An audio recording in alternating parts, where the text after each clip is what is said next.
Welcome to the Critical Obsession podcast. My name is Virela, And I'm Zoe. and this is part 2 of our discussion about episode 6 of Not Me. One of these days, I'm going to call it Critical Possession. Critical possession. Yeah. Well, It's maybe always that's in what my it will head. be.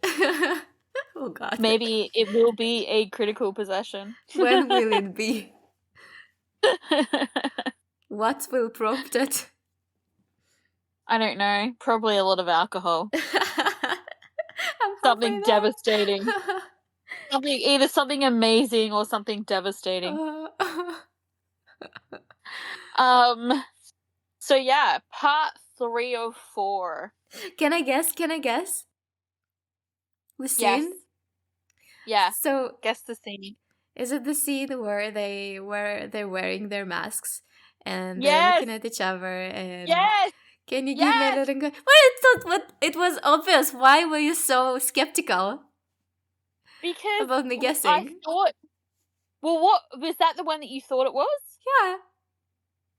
Huh? Yes. Why were you skeptical of me guessing it? It's quite obvious. No, well, I wasn't sure because when you said, like, when we were just talking about the second half, before we nailed it down to, if I just said it was in the second half, would you still have thought it was this scene, or would you have thought it was something else? Yeah. This scene. Okay. Well, I feel like I've spoken about this scene to you as well. Like, I'm slightly obsessed with that scene. But it's not even because you've spoken to me. It's just, it's a Sean and White scene, which is very intense and it's vulnerable and it's something happening between them. Of course it's this scene. Well, it's like, it's not even for those reasons though. Like, yes, but also, like, yeah. Anyway, let's get to that scene. Okay. So this part of the episode starts off with White questioning about gloves and fingerprints, and I just had to say, yes, White, why are they not wearing gloves? Why? Because they have no criminal record. People get criminal record if they do crimes at some point, probably. Yeah, I know, right? And it's like, although he's like, oh, we don't have a criminal record, he clearly hasn't worked out the fact that when they eventually get caught and get a criminal record, they will then be able to track all of their crimes to them, where they've got left their fingerprints behind. It's instead of just the one they've been caught for. I guess to show how reckless he is. Like, he's not even thinking about their future. He's not, he has no foresight. He did also say it in a way that makes it sound like it's a bit of a commentary maybe as well on the, like, criminal justice system, in that, like, it's not easy, like, it's not an easy thing to get a fingerprint, like, match or, like, whatever. Maybe it's not. Maybe the technology is not as good. Like, who knows? You know what I mean? Like, but he makes it sound like it's not a sure thing. Yeah. It's not an episode of CSI Thailand, for example. At least that's the kind of, like, tone he puts on it. Yeah. But I like that they addressed it, because I remember, like, from episode, like, 1 or something, it was driving me crazy. I was like, where are the gloves? So I love that it got addressed then. And so then Sean sends White to check if anyone is working, and White just grabs him, like he doesn't want to separate, and he's like, no, it's quite dark. I think everyone is working, which is unreasonable of him. So I conclude that he just doesn't want to separate with Sean. He wants to keep him, to see him and just be around him, and maybe he wants to keep an eye on him or feel safer around him. Maybe it's all of these things at the same time and more. Yeah. Maybe he's scared of. I just said maybe he's scared instead of maybe he's scared. Yeah. I sound like a little kid. Maybe he's scared of the dark. I was trying to be funny, and it just ended up sounding weird. Anyway, what gets me about this next bit though is, like, White is looking around at the surroundings. Like, he's not really looking for people. He's like totally checking out, like, what's in the room, and it's like, that's great, but, like, dude, What? You know, unless you're specifically looking for something, I it's think not the that's very time. smart. I think that's very smart. Well, It means being prepared for the situation when you know what your surroundings are. I think that is very important when you're in a stressful situation, and you know you might something unexpected might happen. It's very important to know what options you have, what is yeah, happening look, I around you. don't know where your exits are, etc. I don't disagree with you. I Mm-hmm. just feel like he's putting like because he's so like in it Mm-hmm. that like when the person comes up the stairs, he's like, oh, like he's not looking for people. Like, did he really not think there were going to be any people there, even though No, clearly there are this is people working? exactly why he put that coat on, because he was sure he was going to meet I someone. know, but it's so funny to me. Like the lab coat, I forgot, my mouth has stopped working. Was it my brain? One of them has stopped working. The lab coat, very smart. Uh-huh. With the backpack, the bandana, not so much. Well, It's like, yeah, I often go to work when it's like hot, because let's face it, it's Thailand, so it's probably always hot. Wearing a bandana and a backpack over my lab coat. come on. You Like, weren't I get where he expecting was him going. to just leave everything that I he had on him. No, but I get where he was going with it, and Mm-hmm. he like in his defense, he does a really good job of like kind of talking himself out of the situation Mm-hmm. when the guy turns up. Like I there's he the guy who who arrives in the scene kind of thing doesn't give any indication that he doesn't believe him. Mm-hmm. Like, at least it doesn't seem like, I feel like I feel like he kind of went like, "This is weird, but oh, okay." Like, I Mm-hmm. feel like Mm-hmm. he bought the story, Mm-hmm. and so of course you have White who's like trying to talk his way out of the situation, and you've got Sean coming along with his brute force, But look, and they're he just remembered. very different. He even used the name of that right hand of the Tawi Tekit, right? He Yeah, told yeah, me to yeah. get the research papers on the last ring. Oh, I Look, wasn't he's very informed. Oh, smart. no. It was urgent. Yeah, it's very smart, Mm-hmm. because like I would just be like, is there a bathroom up here? I would not have been that smart. Yeah, he's very But it's like, quick. yeah, just there's so many bits in this part that I love. Like the Mm-hmm. bit where he says to Sean, "What's your limit?" I feel like That's this a very episode important can question. be called Limits. Yeah. Or Sacrifice. No, Sacrifice, that doesn't work, actually. I think it's about limits or martyrism, but not really martyrism, because it's about revenge. So maybe limit. You know how others, you could call them privilege or impunity. This one is limits. Limits, yeah. But it's a very important question Mm-hmm. when you're starting to impact innocent people, Yeah, because that which is a is very like, traumatic thing to happen to someone. You're knocked oh, I over, can't you're even imagine. tied down, someone puts Yeah. that thing on your mouth. I mean, Yeah. that is horrible. Yeah. I can't imagine. Like I've had a couple of jobs where I worked in like, like petrol station, like fuel stations, for your Mm-hmm. car, Mm-hmm. and they like routinely get robbed. Like, I think it's fairly consistent around the world. They're just like an easy target. And luckily never had that experience myself. Mm-hmm. Um but like I remember, I think the first one I started working at, I was like maybe 18 or something, 17, 18. And I remember my first shift, it was a night shift of all things. Mm-hmm. And like my first alone by myself shift. Oh. And yeah, and there are like these stickers on the doors, like so you can see as someone's leaving, Mm-hmm. like their measurements. So, like, if someone robs you and they flee, you can later say to the police they were like 6'9", or they were like it's Oh like my such a weird God. thing to have. Yeah, yeah, right. So like, I would, you're thinking about these things. You're like, what do you do? Like, if someone, I mean, my thing to that is, if someone ever tries to rob you and you're in a work situation, you give them whatever they want, because Yeah. it's your life, right? Mm-hmm. It's not worth it. Things are insured, people aren't.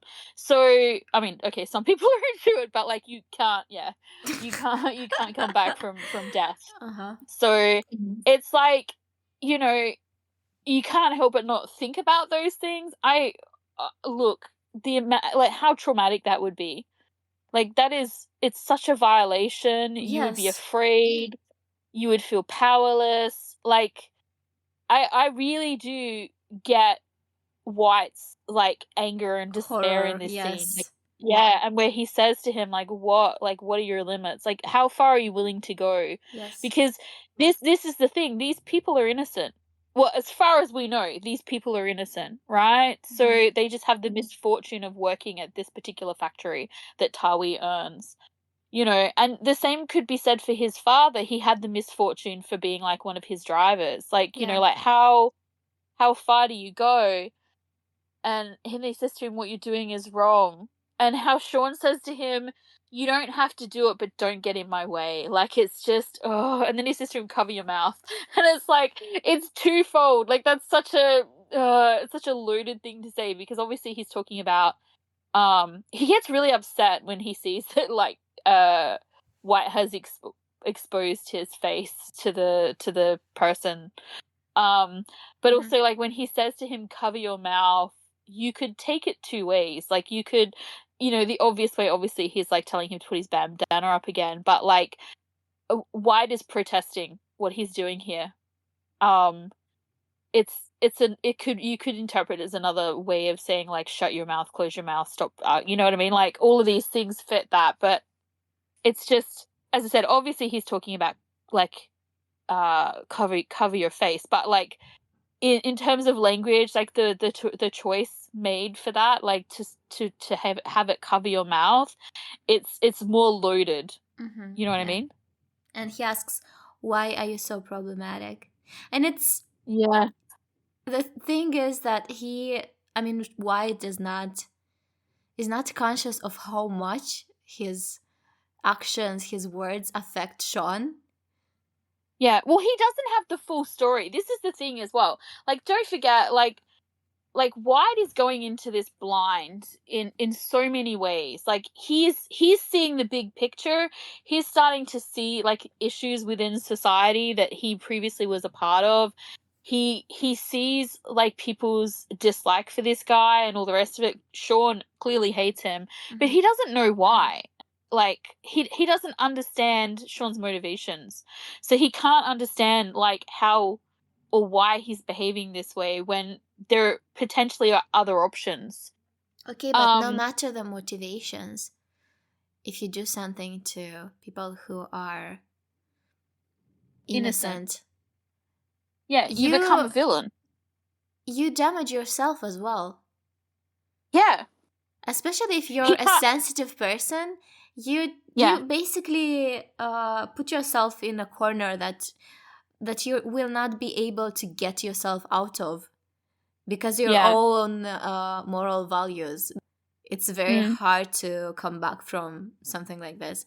From, like, if you're a rational person, if you're a person who cares about other people, once you do something like this.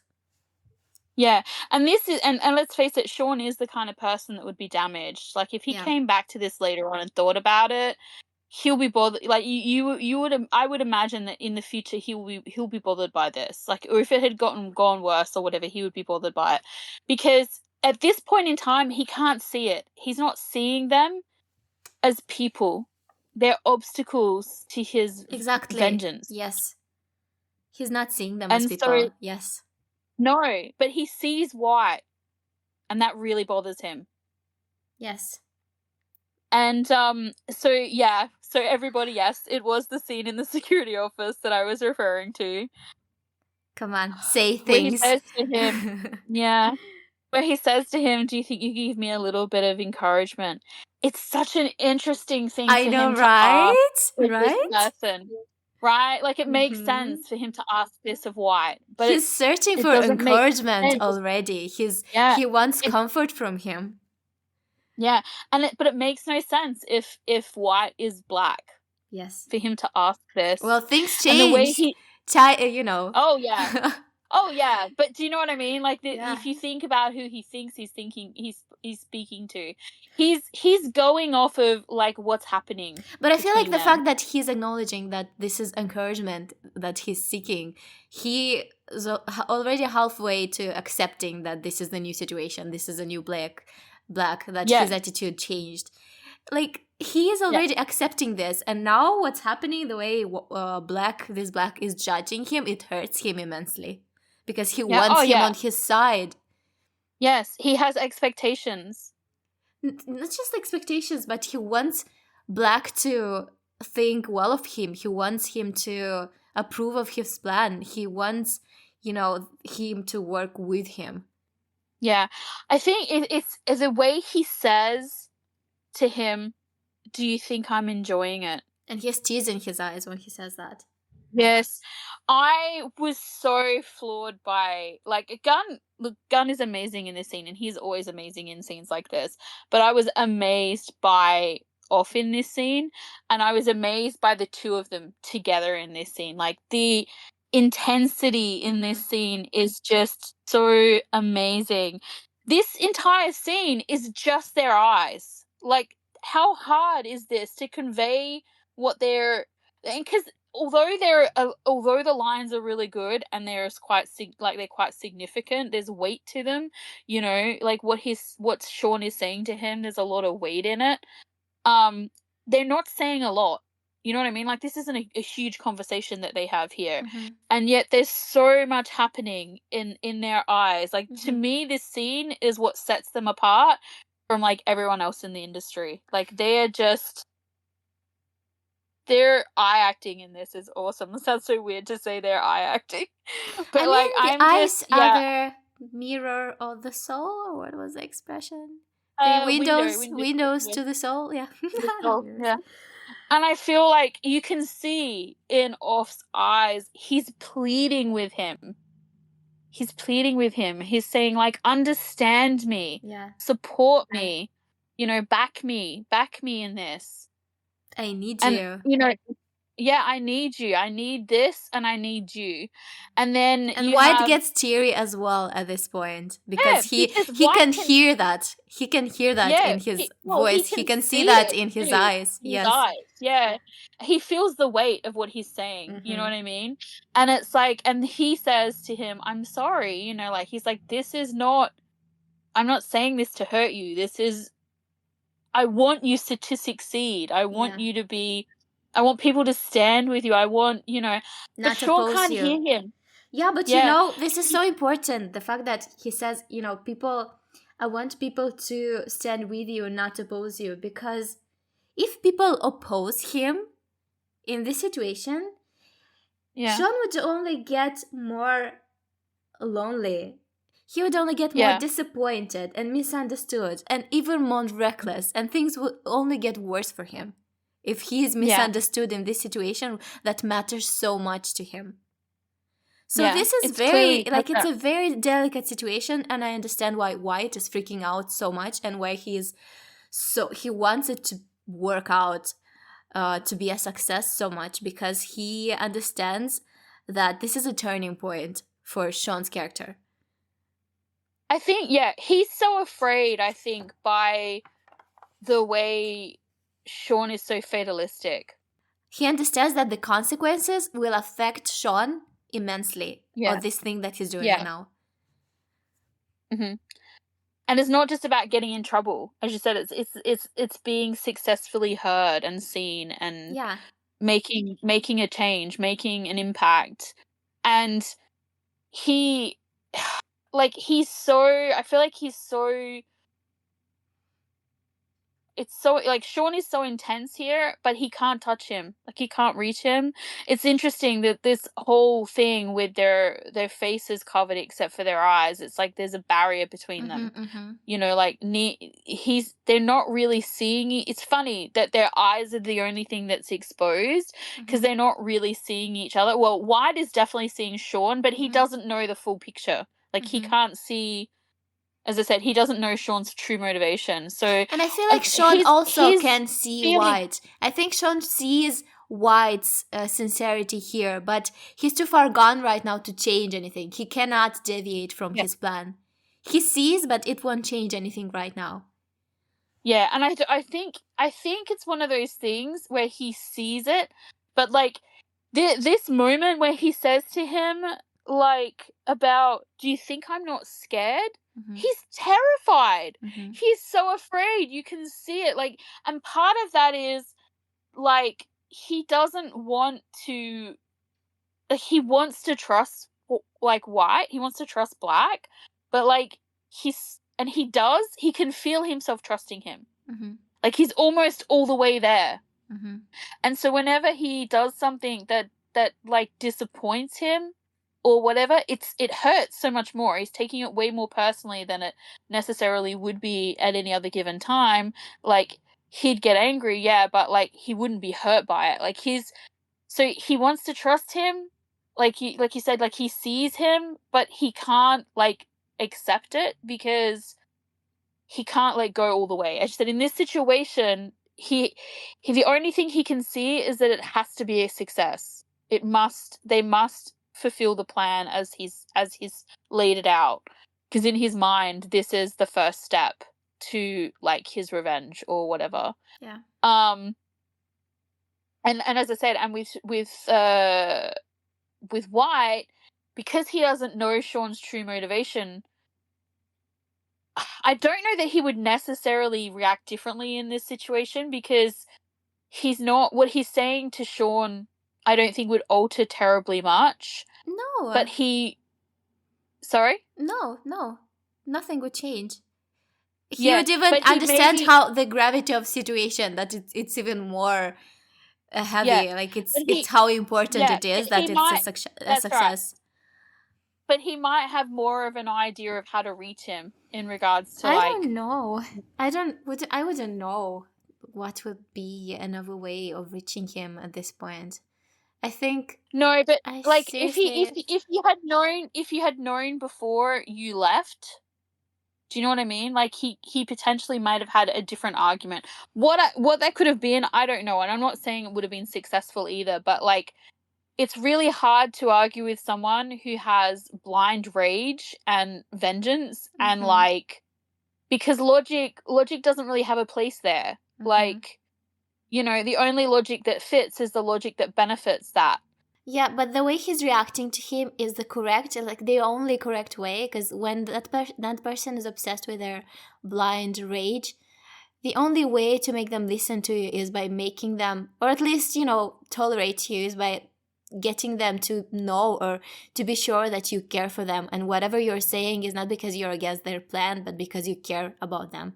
And Wyatt is very good at this, at letting Sean know that what he does is because he does what he does, and he says the thing that he says because he cares about Sean. He's very honest, and I think he manages to get this idea through to Sean, which is why Sean keeps him around, and which is why actually it makes Sean feel even worse, because he kind of understands that what he's doing is not correct. But he's too far gone right now. He's too focused on what he's doing. Yeah. He's too obsessed with this idea to step back and look at it with a clear head.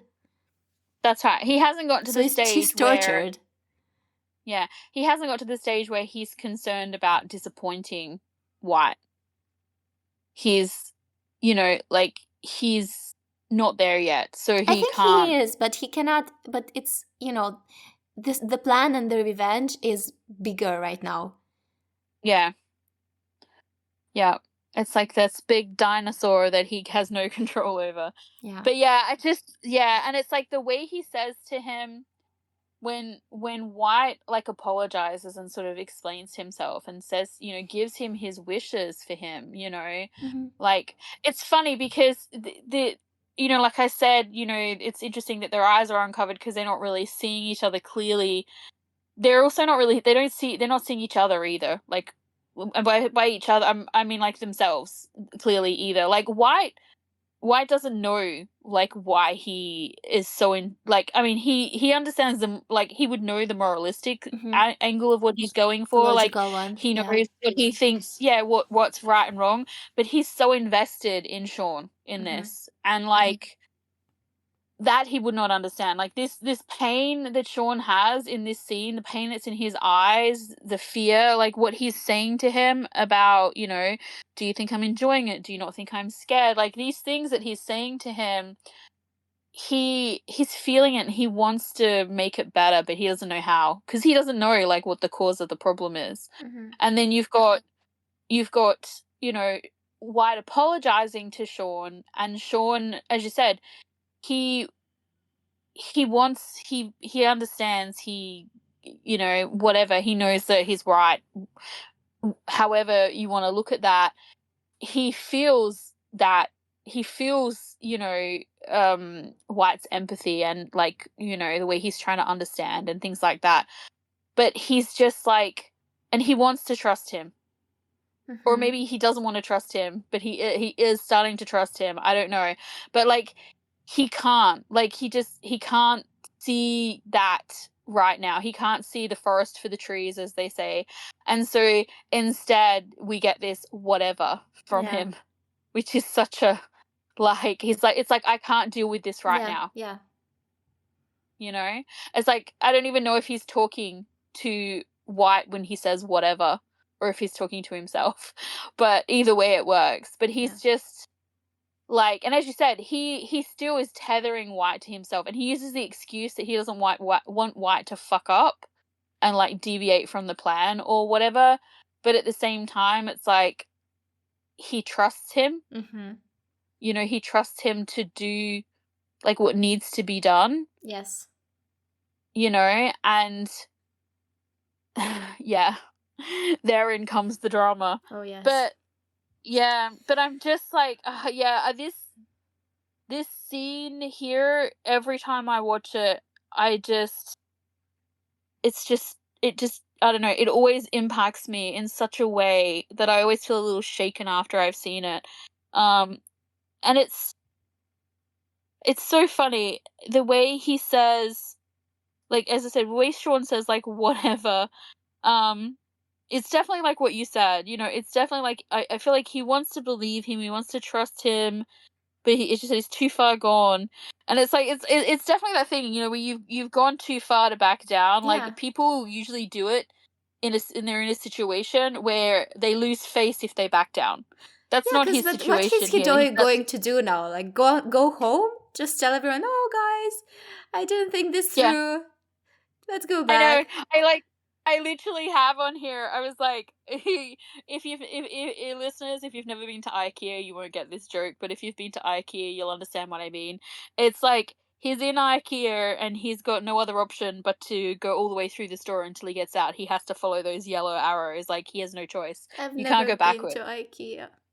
Oh, okay. There are the big yellow arrows on the, like, you get, people get angry at you if you start going back the wrong way, like, through the store. Yeah, oh yeah, we're like a bunch of cattle, we've got to follow the yellow arrows. But it's like, you know, and of course I'm one of those people who I'm always like, halfway through the store and I'm like, oh, we forgot, like, napkins. So I start going, Mum's like, you can't do that. I'm like, watch me, I'm actually going to walk through the wall over here and just cut through 3 sections. I'm an IKEA rebel. But, like, it's like he's in there, he's gone too far and he's got to make it to the checkouts. Like, he has to do it because he has no other option. As you said, what else can he do?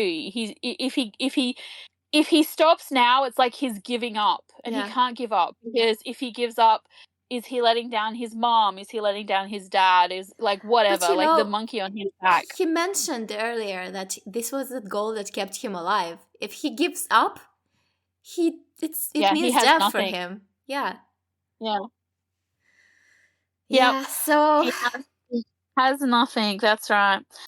And it's like, so then they switch to Graham and Yoke, and I love how, like, Graham and Yoke's conversation is literally like, we should have a backup plan. Funny. Don't overthink it. Like, I have written here, like, in gigantic letters, you were right. They have no idea what they're doing.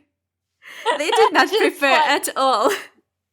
These are the ones that you leave outside. There's a reason why there are like the lookouts and the like whatever, and not the ones who actually execute the plan, because like I don't even know. And then like no, because he's like, you know, what if we don't make enough noise and they get caught? And then he's like, what if we make too much noise and we get caught?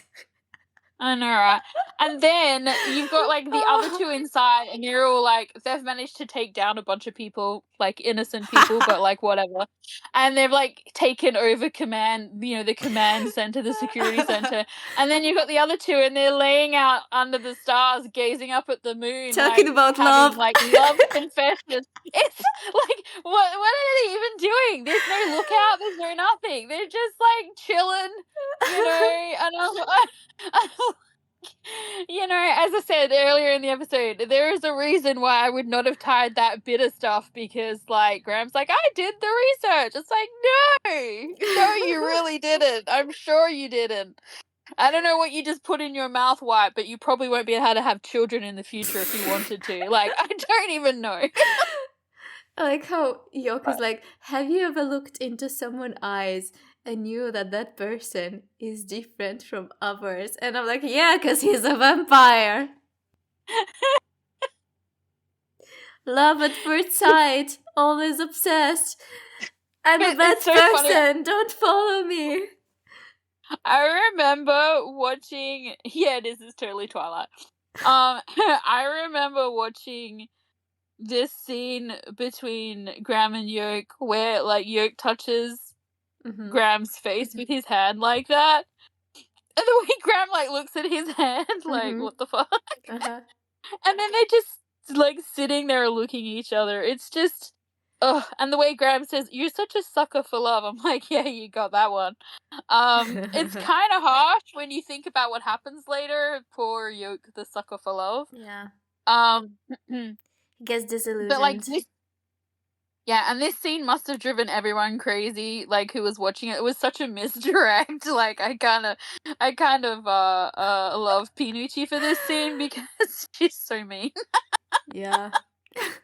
The way it's like, because the way Graham is like, oh, it definitely sounds like he's talking about a friend and not like the ex-girlfriend of a friend. You're because, always like, when in did black. When do you ever have friend? time for anyone else? But yeah, so it definitely was one of those scenes that amused me. I was definitely, you know, I don't know, I can't with them sometimes. Like, Yeah.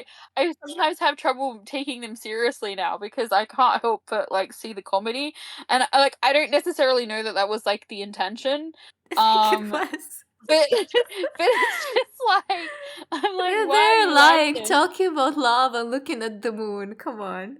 I know, right? And meanwhile, you've got the other two having like this intense, like falling in love, but like intense, like drama going on in the in the inside with like bodies on the ground around them. They're having like an end of days showdown inside the beverage factory, and on the outside, they're like, "Oh, do you think that cloud looks like, you know, your ex-girlfriend?" I don't know. Like, it's just so different. I want to know why they waited, like, why they went in and then they waited like 20 minutes. Like, what were they waiting for exactly? Like, I know there was this whole change of shift thing, but like, I also thought about it, and I thought that there must be an explanation, there must be a reason, and then I decided to just let it go and not think about it. I was like, whatever, it's fine. Because I did the same thing, and I'm like, if it was me, and I was coming up with some sort of plan, I don't understand waiting for the shift change. Like, the shift change makes sense if you were going to go in there disguised as one of the workers, and so you just, like, slipped in, like, while the shift change was happening. But, like, Sean and White are already in there. Like, what are they waiting for exactly? And then you've got Graham and Yoke supposedly sneaking in with the shift change wearing, like, I don't know what, and, like, bandanas. So it's not like they're being stealthy.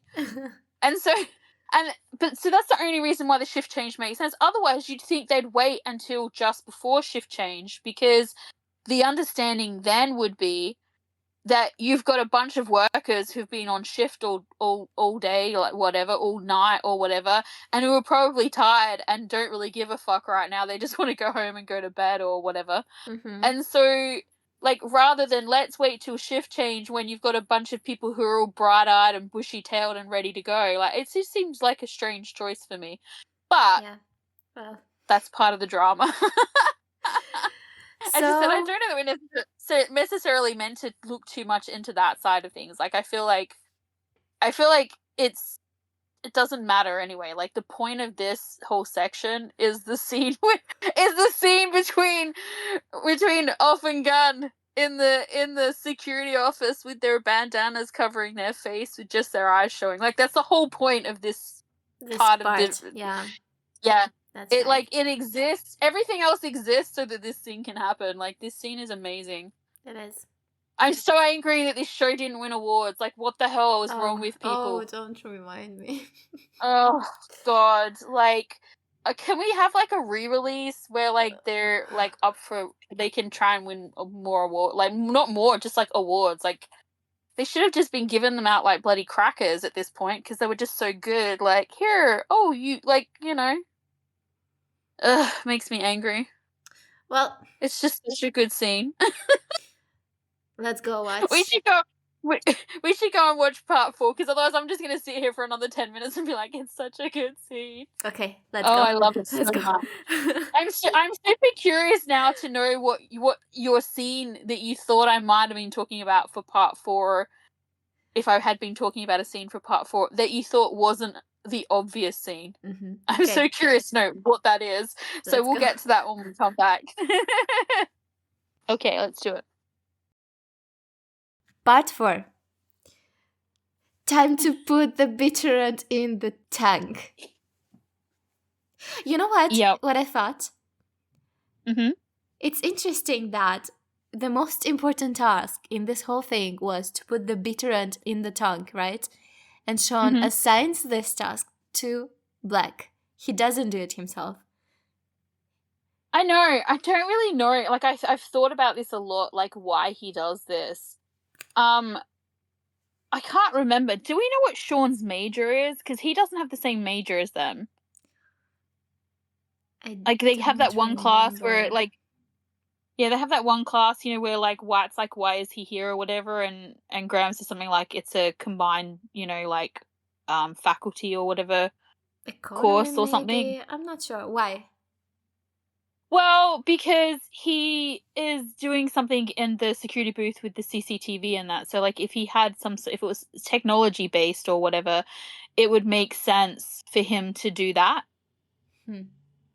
But if it's not, well, then I don't know. Like, the only other thing I can think of is that, like, this was like a task, like not a task. Obviously, it was a task, a test.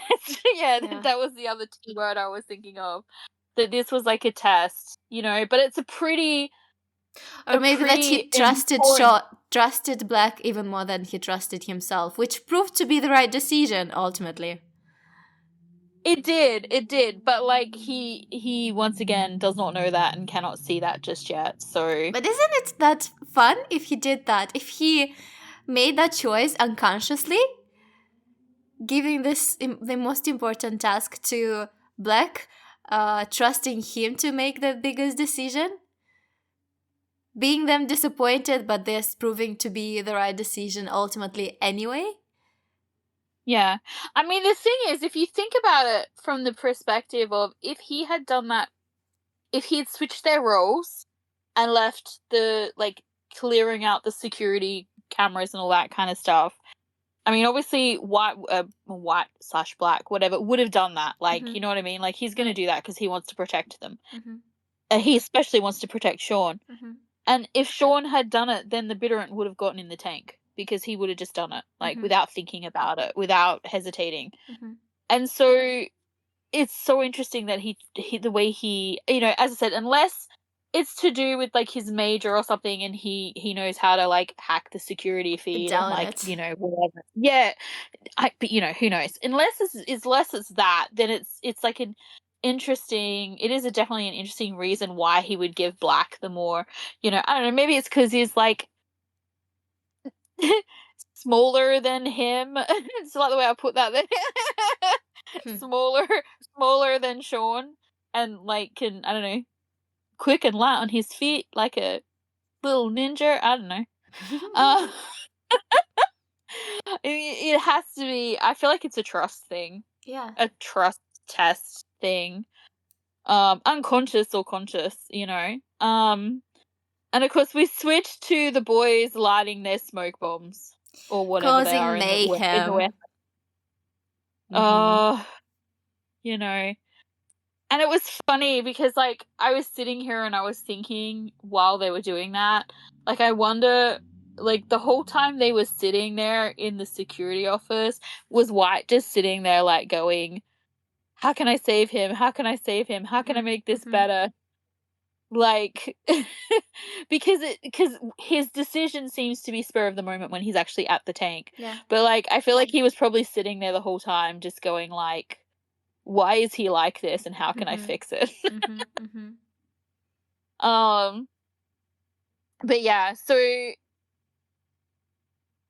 Tehit is there. The what? The Tehit, the bed. Oh yeah, bed hut guy, I guess. Oh, it's before we get to that though. Like the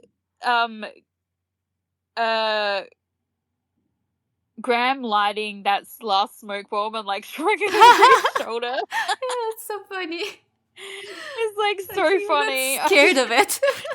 It's like this would be me in this situation. I was like, yeah. Me too. And then the firecrackers yoke with his firecrackers, and Graham just running around in a circle, yelling Yoke's name at the top of his young. The way he runs, they could have just inserted this da da da da da da da da. It's like the way he was running. They're so stealthy. They're so stealthy with their yo. This scene is like, hilarious. The other thing they could have inserted, actually, it would have made a great meme video at the time if people wanted to, is they could have like put like a, like a dance beat under, like a techno beat under Graham going, yo. Because he just kept yelling his name out. I'm like, way to be like, on the down low and under the radar. It's like, it's like they touched everything, test for fingerprints, and one of the dudes' names was Yoke. Showed their faces. Oh god. Yeah, I got a good look at one of them. Yeah, just chaos. It was absolute chaos. Yeah, what a disaster. But in Yoke and Graham's defense, Sean's plan was go in there and do whatever you want. Yeah. Or like however he worded. And so they did. What they wanted was absolute chaos, apparently. But yeah, when Tawi's like number 2 rocks up and the slow-mo entrance. The slow-mo entrance with his like low cut V like top or whatever it is. And like was he wearing a Hawaiian shirt? Was he? Oh god, I don't think so. Was he? I don't know. I don't know, because like villains often wear Hawaiian shirt. Yeah. I don't know. I don't think he was. I think he was wearing like a. I don't actually know what he was wearing now. It's gonna bug me. I think he was wearing a shirt, like a button-up shirt, but like grey or something. Yeah. Blue. But like you could see like a little bit of chest hair and tattoos or something. I just remember like people swooning all over Twitter, and it made me laugh because like I kind of get it. They fully like. Was Pinucci going for his a sexy villain or like the villain has arrived? Either way, the slow-mo works. Because you had to take him seriously, but if you want to take him seriously, for him to be taken seriously, he must be hot. You must pay attention to him, so he must be pretty. He like stopped them arguing. You know what? We didn't have to think he was pretty, but Sean and White had to think he was pretty enough to stop arguing with each other and like go, "Oh crap!" Yeah. Just kidding. I felt like I had to add that in case someone thought I was serious. Yeah, so it's so That's funny for me. to me. I always think you're serious. It's because you know me so well, because even when I'm joking, I'm at least 10% serious. And usually the harder I laugh, the higher the percentage I'm actually serious. So Trying to mask it. Yeah, if I really think it's funny, it's because it's true. I think it's true a little bit. Yeah. So yeah, and so we get this. We get, first off, before he actually shows up, we get like Sean grabbing a hold of White, being like, "What the fuck?" Essentially, he's like, "What did you do?" Or rather, "Why didn't you do what? Why did not you not? Why can't speak?" Why did you not do whatever you did not Title for the did? podcast. Why did you not do what you didn't do? Anyway. It was basically, that was about as much sense as he was making. I am kind of tipsy. What is your justification? I told you I did not need alcohol, that lemonade would suffice. Yeah, I don't know. But yeah, so it's fun. Keep it going. It's fun. It's really funny because we had like, like, please, listeners, don't take me wrong. I love this show so much, and I'm totally taking it seriously. But I do love the fact that when we had the slow-mo entrance of the villain, who's like kind of a little bit hot, coming in the door, you've got Sean and White standing there like clutching at each other. I don't know. Like, I know they've just been caught like red-handed doing something that they shouldn't, but it's like, you kind of like, if you were one of those guys, I was like, are they committing a crime or about to make out? Yes. Like, which is it? But yeah, so I love how, even though Sean is so fucking pissed, like, his first instinct is like for them to run together. And even when they're upstairs, like, he grabs White's hand in the first instance when they're running, and then they sort of get separated. Sorry? Yes, and then when Take Heat gets them, his instinct is to grab his hand when he tries to hit White. Yeah, when he goes to hit White again, that's right. And then of course White's obviously instinct is to like use the bag which has the other can in it and like brain the guy. And helping Sean up. They're running together. They get to the fence. Sean lifts the fence for him. I remember watching this being like, oh, he's so angry, but look how they keep saving each other. Little did I know. Yes. that OffGun are insane.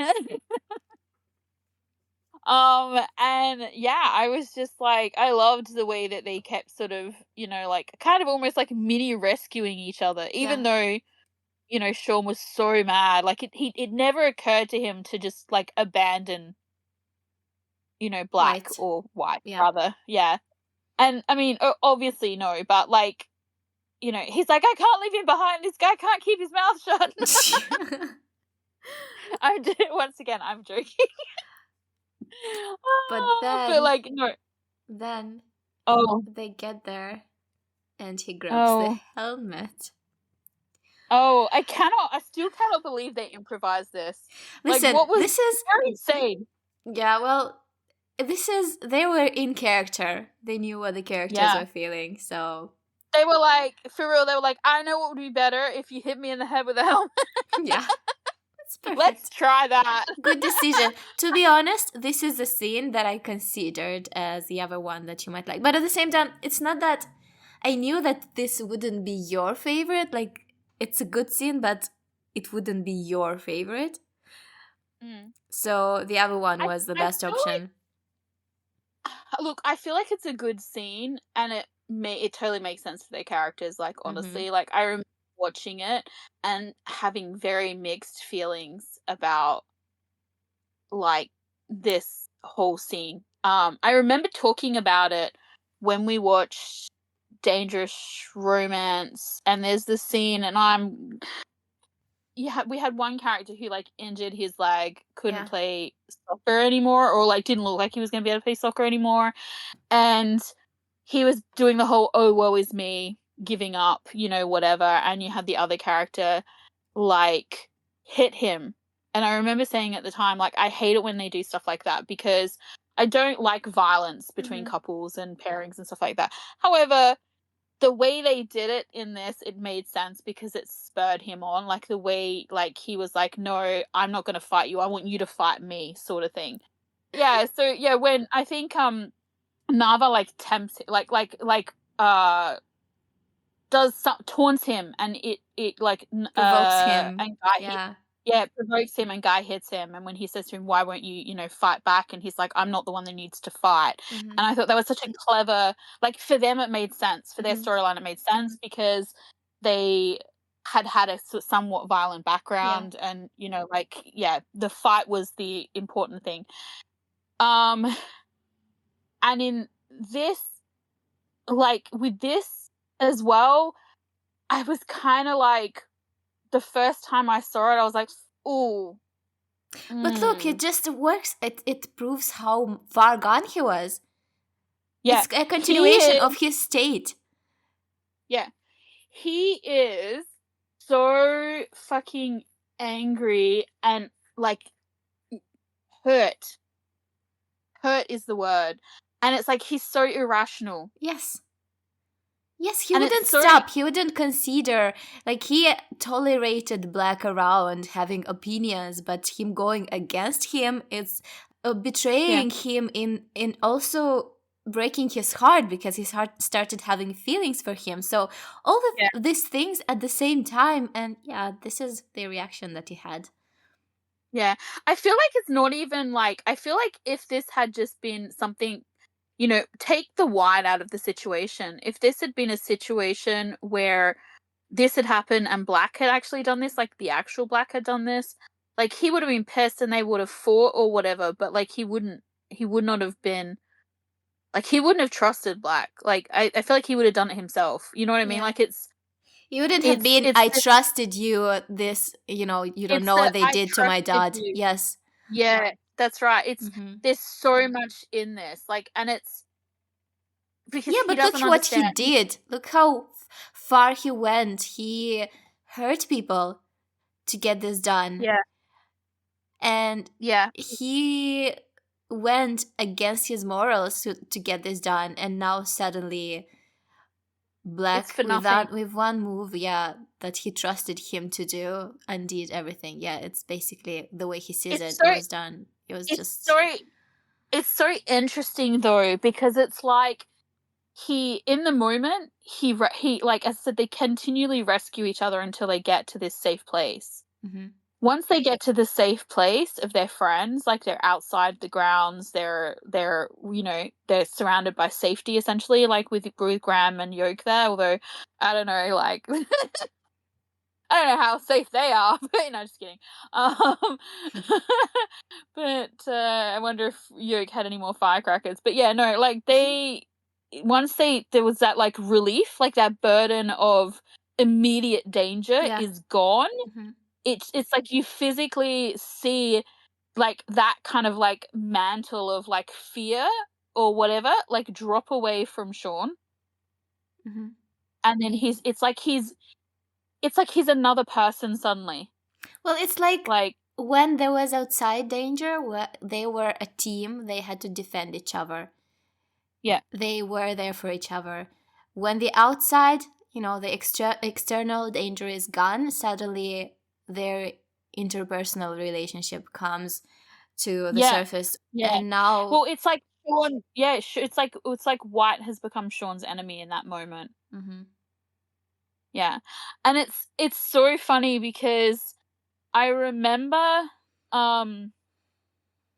this scene, this was like the scene that made me 110% sure that there was never a grand black relationship or anything, because there is literally no way you would stand there, like stand by with your like boyfriend or slash secret like love or crush or whatever being like hit with a helmet and then basically choked out and just stand there the way Graham did. Like, I mean, him and Yurik pretty much just stood there and let this happen. I mean, they tried a little bit to stop it, but mainly they just stood there, and I'm like, guys, what are you doing?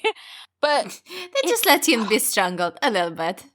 Maybe they thought he sorry? deserved it. They just let him do whatever he wanted for a No, little but bit. they don't know what, in this point in time, they don't know what happened, because they basically created their mayhem and then ran out. Like, they have no idea what happened, so they don't Well, know, yeah, they could like, assume, what the fuck is considering the it. way this episode started, they maybe assumed that something went wrong, that Black Oh, of acted course, in an you don't. unexpected way again.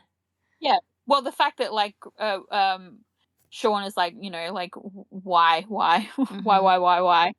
But, like, yeah, this scene, it's funny. If I was going to talk about this scene, it would definitely be, like, the end bit when they're on the ground. That would be my focus. As I said, like, I think that OffGun are insane for the improvisation of the hitting of the helmet. It looks so freaking real, man. Like, that's the first thing. I remember Pinucci talking about it, and she was just like, they were like, "Oh, we want to do this," and she was like, "Okay, let's see how it looks." And she was like, "Oh yeah, this is good. Let's add it." Um, and that bit where he hits him is like this initial burst of like anger, and then, as you said, like white running away, and then you have Sean like chasing him down and just like getting a hold of him. But it's like it goes from like this blind anger to he's got him and he's like got him in a chokehold, but it's like this bit here is like despair, and it's different. It's a different kind of, like, they're not the same thing. Do you know what I mean? I know what you mean. You know, Yeah, like when he hits it's him with the personal. helmet. Yeah, when he hits him with the helmet, it's almost like he can't, as you said, it's like the external danger is gone and now the internal danger is here. But like once he does that, that's like I feel like it's one of those things. I felt like this when I first watched it. He hit him and then he's standing over him, like he was like getting ready to like, grab him or like whatever, and the others were kind of pulling you in. I feel like he would have just stood over him and yelled at him. But like White got up and ran away, and it seems cowardly, like from Sean's perspective, I mean. And so like the things that he says to him, like how he says to him, like, I trusted you.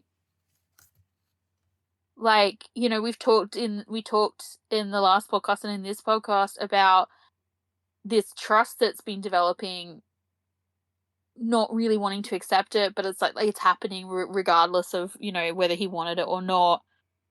This person keeps telling you that you're so important to them. Yeah. Without any reason. It doesn't make sense. Why is he telling me this? And he believed him. And then, The issue is that he yeah, believed him, and now that's right. He it's like started to his. believe him. Yeah, it's like suddenly he started to think, I have somebody. I have somebody who thinks I'm worth the trouble. Yeah. And then it's not even that he didn't perform the task, it's that he broke that trust. And so now it's like it's like Sean is in this place at the end where he's like essentially, like, he's choking him out, but he's essentially holding him. Yes, And like kind of rocking back and forth and being like I don't even know if at the end of that, if Sean even really is still aware of the fact that he's choking the fuck out of White, or if he's just like so in his head with the I trusted you. Now I have no one. I have nothing again. I don't have my revenge. I don't have my morals. I don't have anyone in my corner. Like, you completely stripped me of everything. Yes. And I let you do it. Yes. Like, I willingly let you do it. This is the thing. Great. And then when he Amazing. and then when and I'm trying to be all serious, but you're so cute. And then I just love what you're saying. It's like, yes, I cannot put and this then into words, and you're just like here, and then and here, and just putting everything into place, and I'm like, I have Jenga pieces. And then he goes, when he says to him about, my dad, I think he says pa actually, doesn't he? My dad died because of the shit that they do. yeah, It's like this is a confession as well. Like there's yes, so much happening in this moment, and it is very intense. the music. Yeah, Oh God. everything about this. And the other two, I feel like they just because they would have seen Sean and white butt heads. It was not white, black butt heads. There's just no way. Their personalities, it doesn't make sense for them not to have butted heads in the past and stuff like that. But this is intense. This is Yeah, feelings. This is like, and beyond them. it's It's beyond them. yeah, Mm-hmm. yeah. They can't explain what they're even seeing Yeah. here. And it's just it's so much. And it's funny because I remember, like, we're going to get the next episode 7, which is an amazing episode as well. Mm-hmm. They're all pretty much amazing from now on. I mean, they were amazing before, but they're getting better and better. And we have these amazing scenes in the next episode, and we have this like realization from Sean a little bit that like the person he thought he was getting, this person on his side, like this, he was right. It's all happening. It's all there. He just had to wait and see, and Mm-hmm. like, Mm-hmm. trust. He had to trust back is what Yeah. he has to do. He has to trust back. He says he He trusted has him, but not like, just, but he has to trust despite his expectations, despite yeah, the way he sees me, even if he sees, even if it feels wrong at first, even if he yeah, cannot explain it to himself, he has to yeah, keep trusting, which yeah, he does later. yeah. He has to trust. He has to trust. He has to learn to trust White beyond his own agenda, because I Like, think this this is is the here, thing. he learns this lesson here, and then he applies it to the situation when Black appears. Yeah. And he needs to the other thing he needs to do is like this idea of um like trusting trusting White to have his back is one thing. Trusting him to do something to his benefit is a different thing altogether as well. There's a bunch of layers of this trust that he needs to do. Like, I feel like he That leaned into like maybe one part of it, but not all of it. but also trusting that he might do something, knowing that it will get him hurt, knowing that Sean might retaliate, Yeah, but trusting that his ultimate goal is to help him. yeah, yeah. This is what he It's saw. that whole yeah. It's like this whole idea of blind faith is what he gets later on. Yeah. But it's so interesting to me. And even in this scene, like, we have this moment where and as I said, I think what I was trying to say before about when I started sort of leading into next week's episode is there's some really good scenes and like really impactful scenes in the next episode. And I remember once again seeing some commentary online where people were like, "Oh, I don't get the turnaround because like 5 minutes ago he was choking him or whatever." And it's like this moment is, as you said, it's the catalyst for the understanding that happens later on.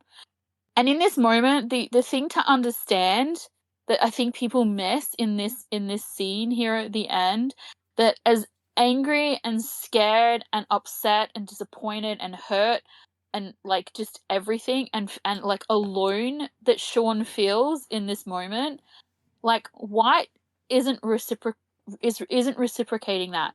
He's not angry. He's not even really scared. He's not like, he is scared, obviously. Like, I mean, Mm-hmm. the natural instinct if someone is choking you is to try and struggle and breathe. But he's not going, oh my god, I'm gonna die, whatever. He's like, my thought was if this doesn't work, did I make the wrong choice? He's concerned that his plan is not going to work. He basically made a decision. He made a decision which is like, I think, he's a leader. Himself. Yes. He decided to take it upon himself to take the responsibility for this whole thing, basically. Because when he did that decision, he basically became the leader of this operation. Yeah.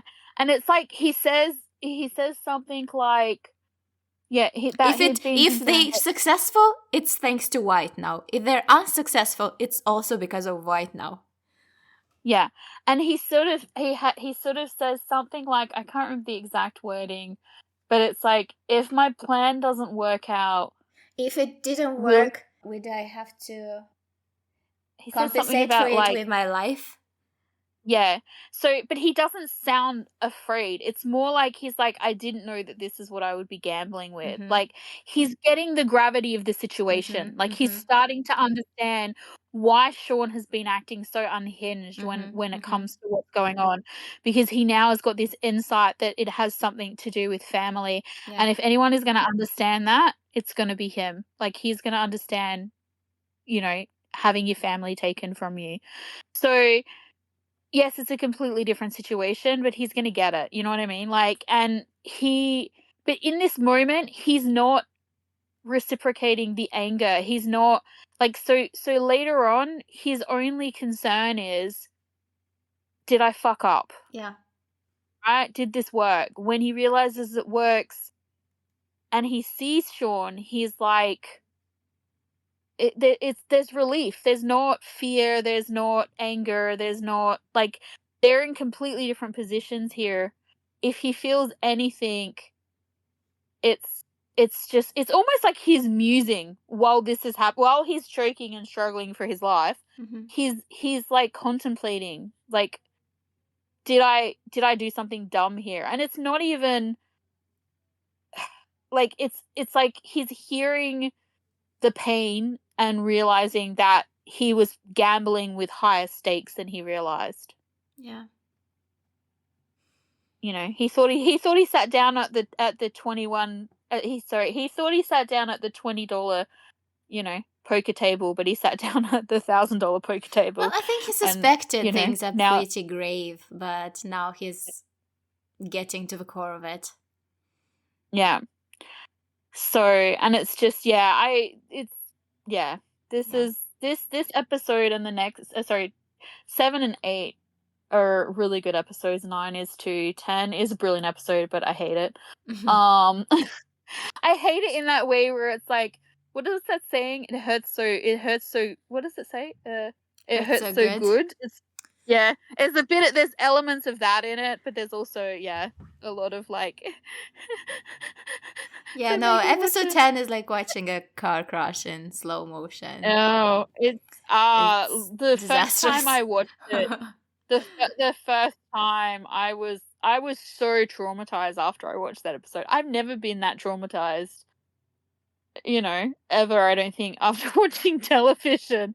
And I couldn't watch that. I couldn't watch the scene in between Black and Sean in episode 10 for a really long time. I got to the point where I could have it on and listen to it, which is funny because it's in Thai, but I knew what they were saying because I'd, whatever. But I couldn't watch.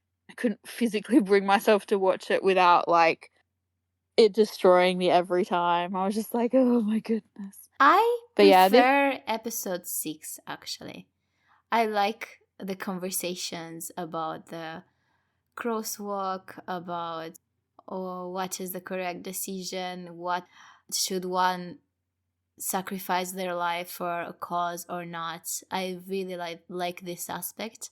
So this is why episode 6 is one of my favorites. I like this moment of, Sean slowly starting to trust White, although he cannot really see things clearly, and then having this happen to him and being overwhelmed with all of these emotions. It's a great episode. It is. It is a really good episode. There's so much good writing in this episode. There's so much good directions. The acting's amazing. Everything's good in it. Because even though most of this episode is them running around in the factory, which isn't really, there's no substance to it really. You're watching this and it's things are happening, the plot is moving, whatever, but the other things, the conversations that we have in part 1 and this part here, and in part 3 when they talk to each other, they are so intense and meaningful and insightful and interesting that they make up for the parts that don't really bring anything to the table. Yeah, they're so weighted and loaded, those moments, that they just bring everything else together. It's interesting. I don't know why, but I really thought that there was a scene with Dad in this episode. It's the next episode, I think. Oh, is it? I don't know. I had it in my mind. Yeah, I don't know why. I had in my mind that the scene where he comes to the school to get his wallet back or whatever was in this episode. I do not know why.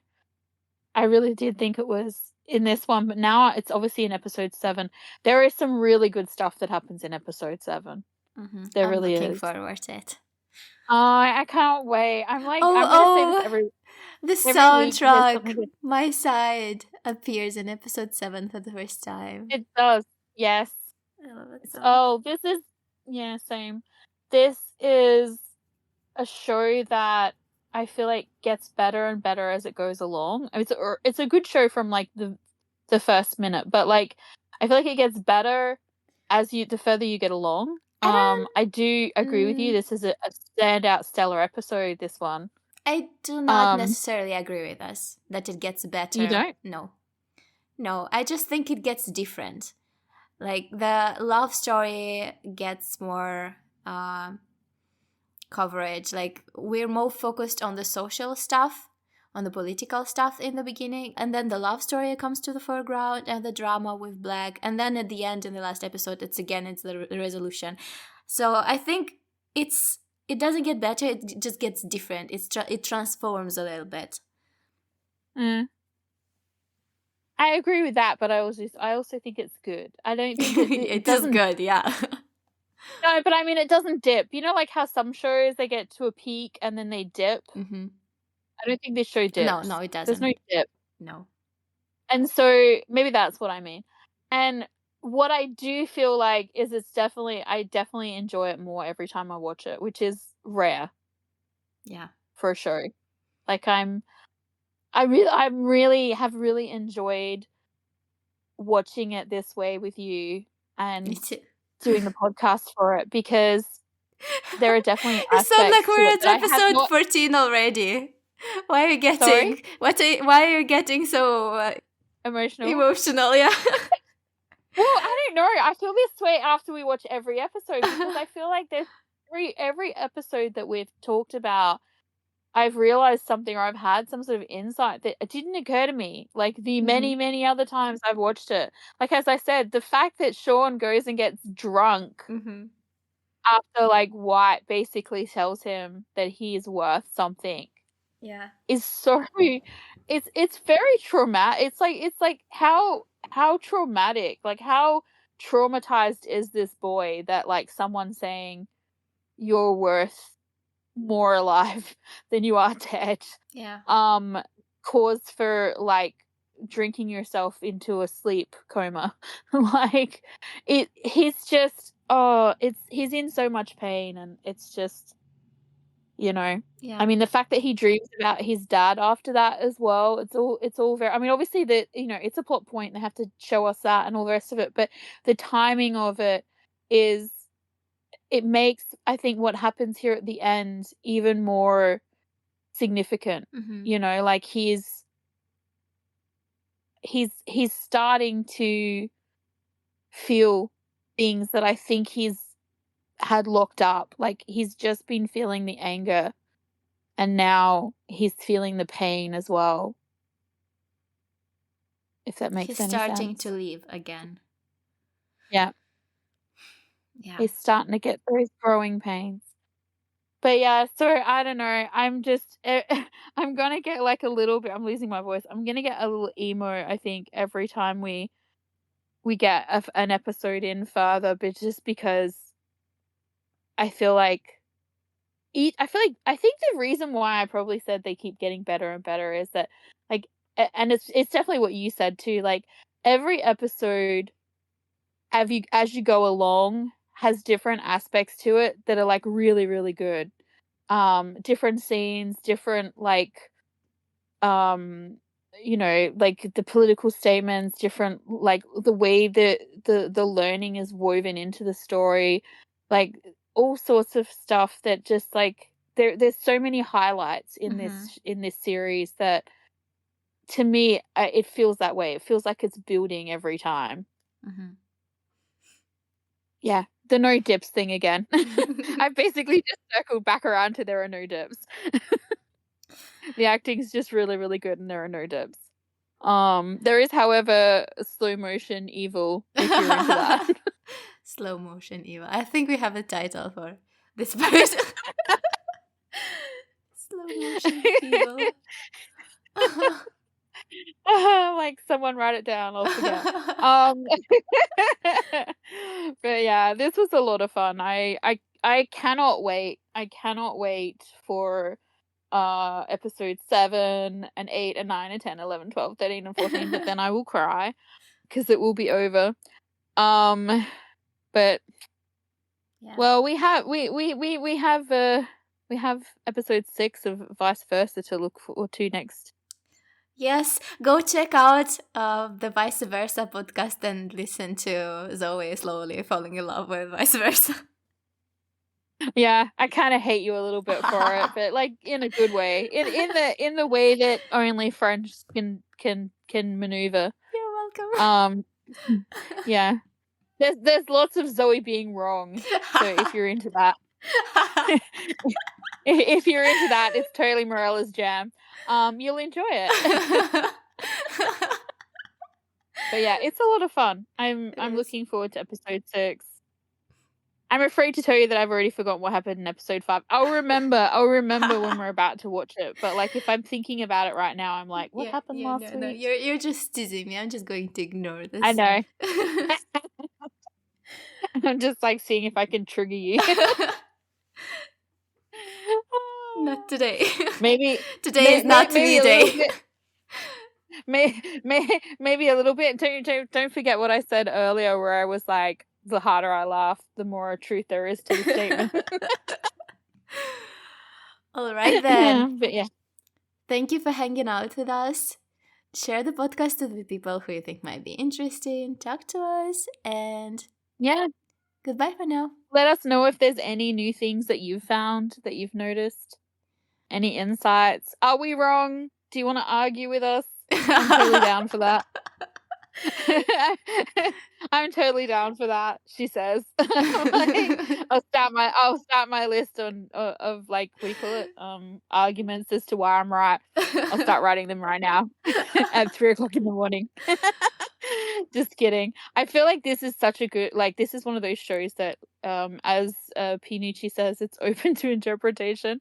There's certainly, I think, depending on your background and your life experiences, this show will mean something different to so many different people in so many different ways. It'll hit you in different ways. Which is part of its beauty, like, for real. And I took us back into the podcast.